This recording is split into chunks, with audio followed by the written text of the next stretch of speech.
Now, in keeping with its surprise Chief Minister announcements, after Chhattisgarh and Madhya Pradesh, today the BJP announced a first-time MLA Bhajanlal Sharma as the new Chief Minister, while erstwhile Jaipur Royal Diya Kumari and SC Prem Bairwa have been appointed as the Deputy Chief Ministers in the state. Now, this after there was a big meeting called of all the BJP MLAs, and Defence Minister Rajasthan Singh arrived as the observer of that meeting. But there you can see when the chit is handed over to Vasundhara Raje, the former Chief Minister of the state, she opens it, she reads it, and then the name was announced. This announcement now brings to the end of the road all the chief ministers who were leaders during the Vajpayee-Advani time. All three states where the BJP won big in the Hindi heartland have got completely new chief ministers.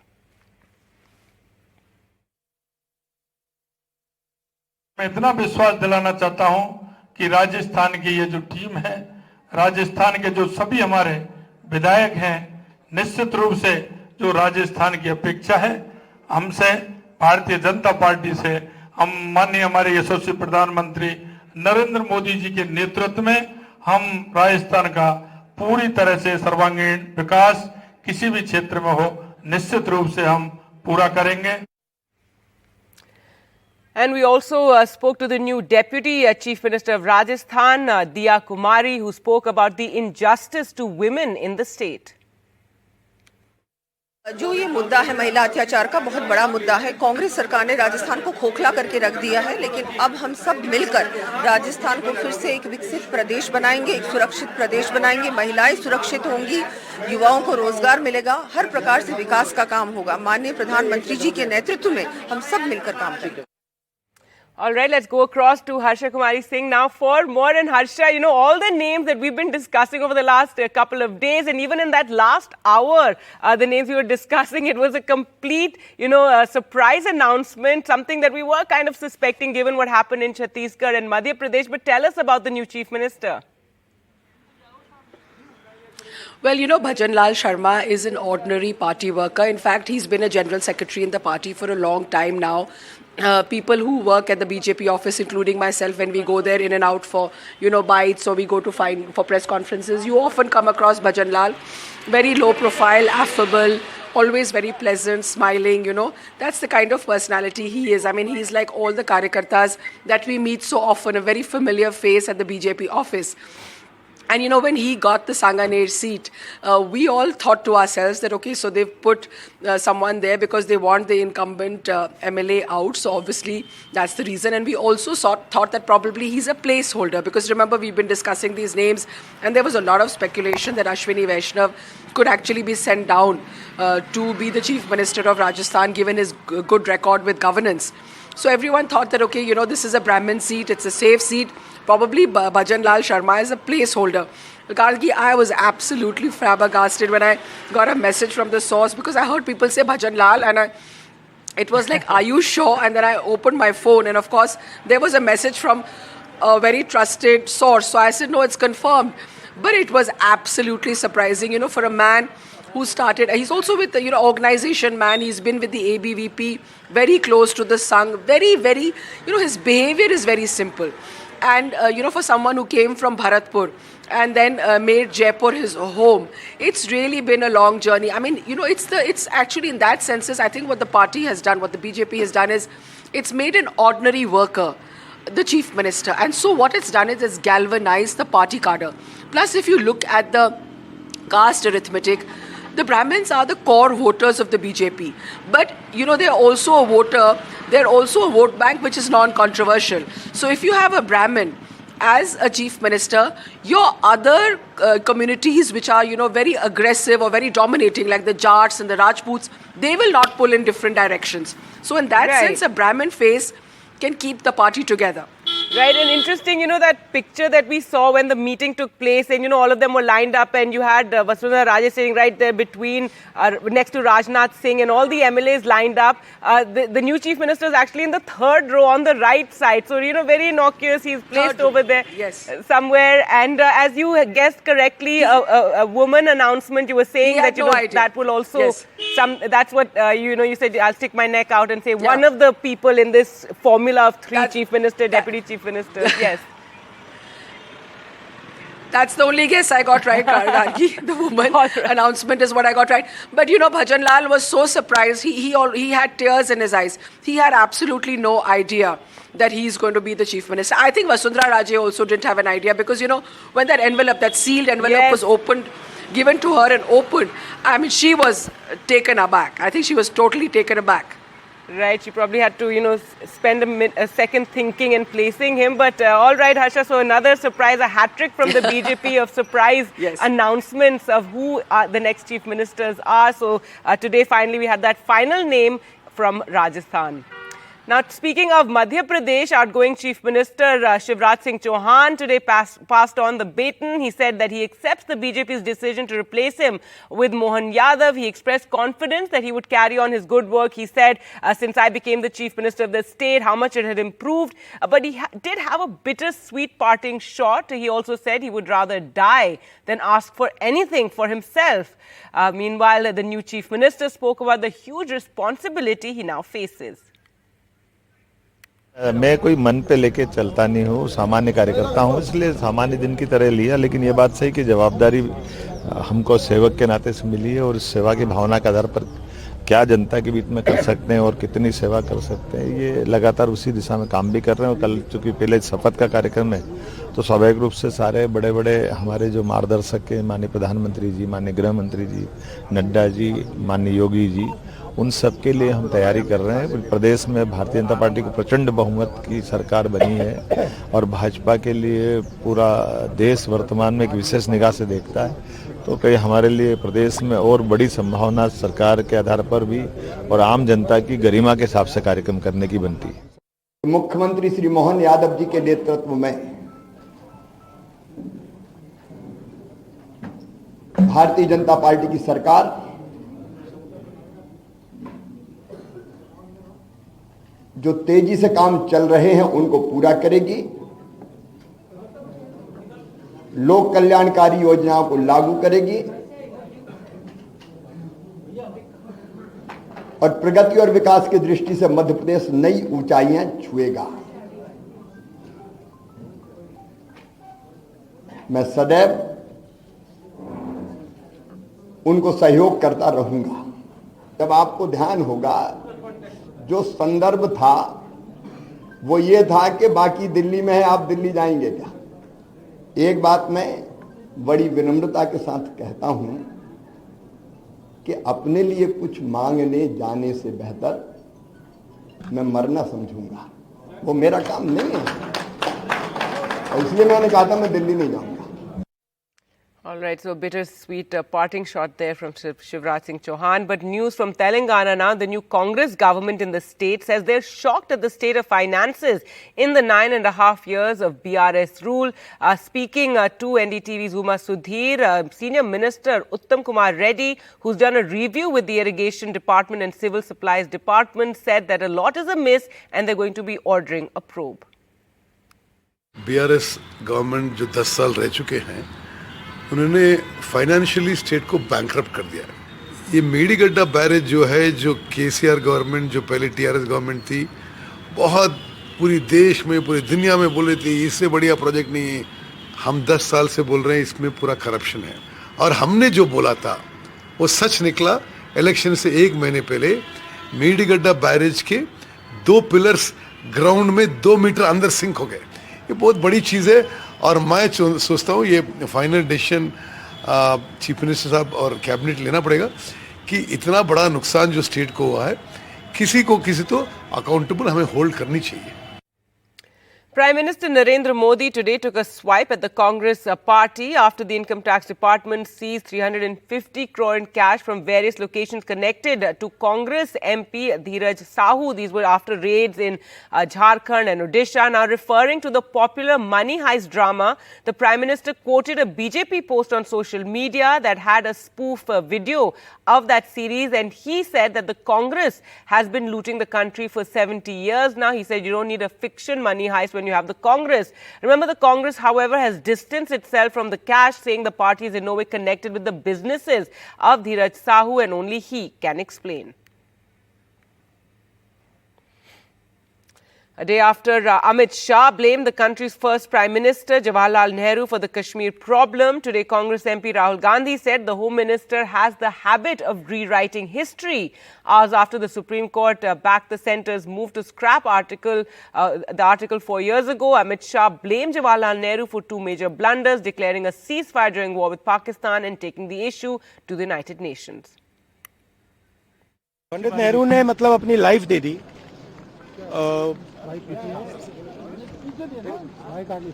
Life दे दी हिंदुस्तान के लिए, सालों jail में रहे। अमित शाह जी को शायद history नहीं मालूम, वो तो मैं एक्सपेक्ट ही नहीं कर सकता हूं कि उनको हिस्ट्री मालूम, वो तो हिस्ट्री को रीराइट करते रहते हैं। ये पूरा का पूरा डिस्ट्रैक्ट करने का है। बेसिक इशू जाति जनगणना और जो भागीदारी है इस देश की, जो धन देश का है, वो किसके हाथों में जा रहा है, ये मेन इशू है। और इस इशू को ये लोग डिस्कस नहीं करना चाहते, इससे डरते हैं, इससे भागते हैं। And let's take a look at what the Home Minister said yesterday. बहुत कुछ कहा है, अभी कहा गया नेहरू के कारण कश्मीर यहां है, नेहरू जी के न होते तो शायद ये बिल ही नहीं आता और कश्मीर होता ही नहीं। मैं आज कहना चाहता हूं कि जो आजादी के बाद भारत की रचना को जानते हैं उनको मालूम होगा हैदराबाद में इससे भी बड़ा प्रॉब्लम हुआ था। क्या जवाहरलाल जी गए थे? क्या जूनागढ़ में क्या जवाहरलाल नेहरू गए थे? हैदराबाद में जवाहरलाल नेहरू गए थे? लक्षद्वीप में जवाहरलाल नेहरू गए थे? जोधपुर में जवाहरलाल नेहरू गए थे? जवाहरलाल नेहरू एक ही जगह काम देखते थे, जम्मू कश्मीर में, जिसको आधा छोड़कर आ गए।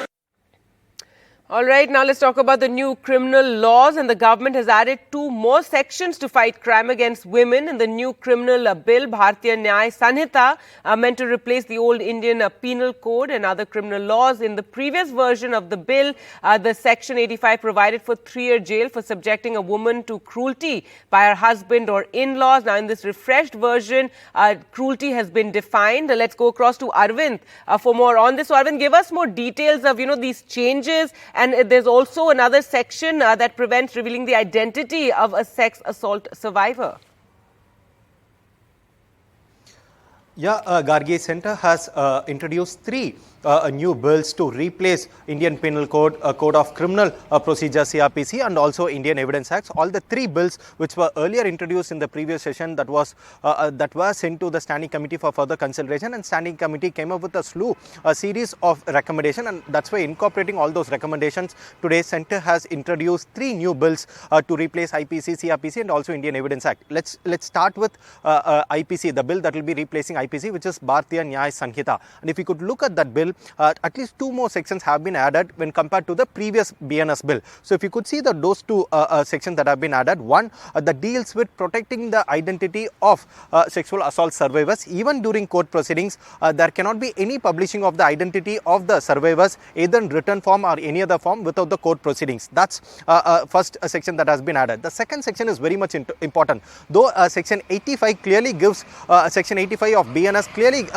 gives an provision to punish husband or or the in-laws of the woman for subjecting her to cruelty. This time the centre has also defined what is cruelty, and in a very progressive way, centre has also said cruelty does not just limit itself to physical cruelty, but also any damage to mental health of a woman can also be construed as cruelty, and that's where it's a very progressive step that centre has taken in this particular bill. And also very importantly, if you could see the terrorist act that has again been defined in this particular bill under section 113, that's a far-reaching consequences that particular section alone has, because not just any threat or any threat to the security or integrity or sovereignty of India, but also even if there is any threat to the economic stability of the country, that can also be seen as a terrorist act, and where centre has also defined it that using counterfeit currency in order to destabilize the economy can also be construed as a terrorist act. And also very importantly, if you could see Gargi in the same section, they have also said that if a person kidnaps a person and another person and try to threaten the government, let it be state government or central government, even that can also be construed as a terrorist act, and that's why terrorist act has been redefined in this particular bill. Though death penalty has again been retained in this particular bill, centre has also ensured that for an offence of murder, the maximum charge will be death penalty and the minimum will be life sentence. Earlier it was 7 years and above, that has been changed to life sentence as minimum punishment for murder. Right, so lots of these changes, and something that the opposition has also raised concerns about. Thanks so much, Arvind, for joining us with those details. Now, news of the economy. And consumer price inflation in India increased to a 3-month high in November at 5.55% as compared with October's 4.87%. Inflation, however, remains within the central bank's tolerance band for the third straight month. Retail inflation picked up, led by a rise in prices of vegetables, pulses, cereals, and the rise in food prices has put pressure on household budgets. Now, ahead of the Ram Mandir inauguration, the once sleepy town is going through an infrastructural overhaul, and this has caused a real estate boom in the city with prices of property skyrocketing. NDTV's Tanish Punjabi reports.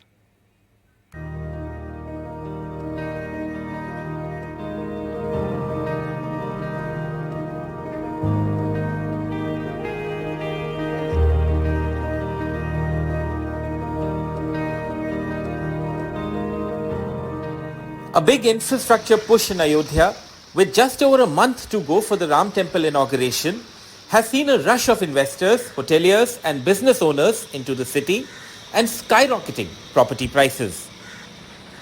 Bhajanlal, who lives 40 kilometers away from Ayodhya, sold off his property in his village and bought 1,000 square feet of land to start a cement business near Ayodhya.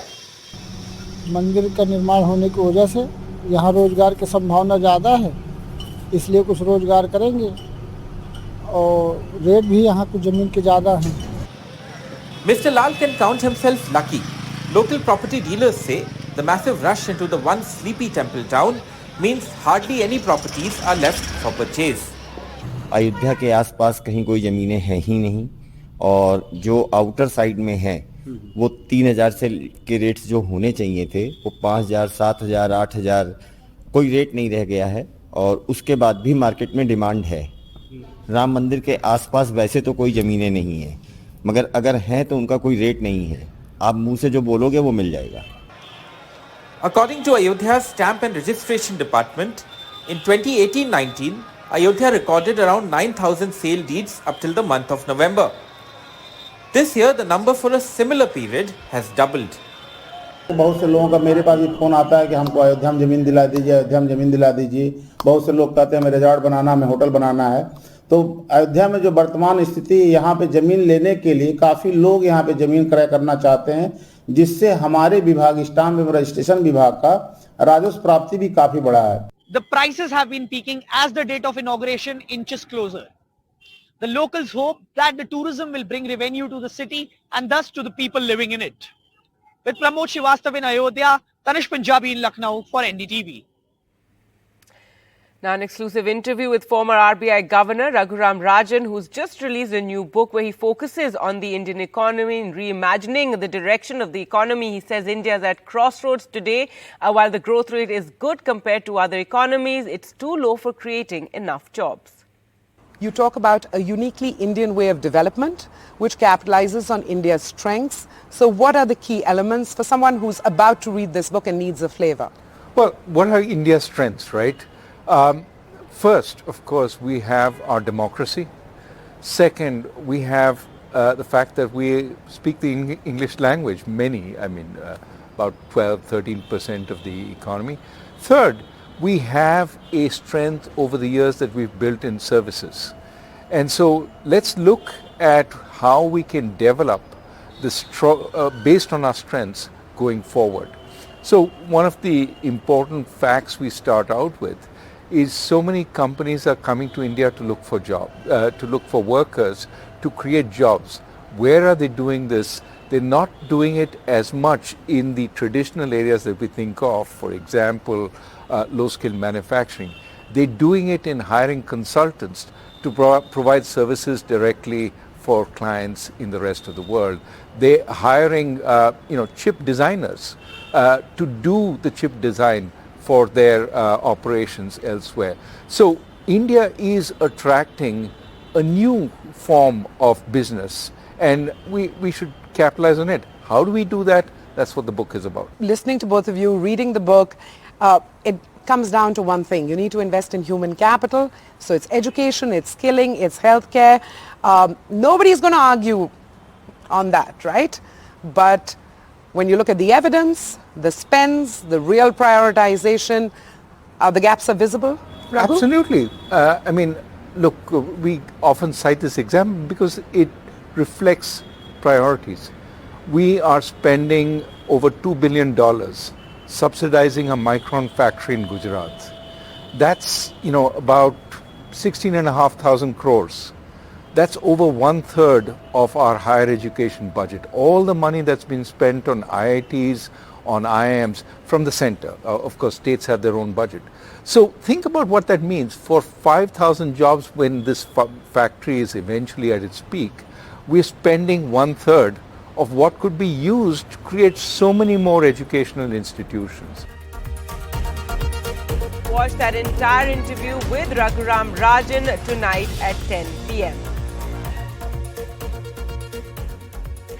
And finally, superstar Rajinikanth turned 73 years old today, and of course his fans celebrated his birthday in style. Also many wishes coming in from the film fraternity. Take a look.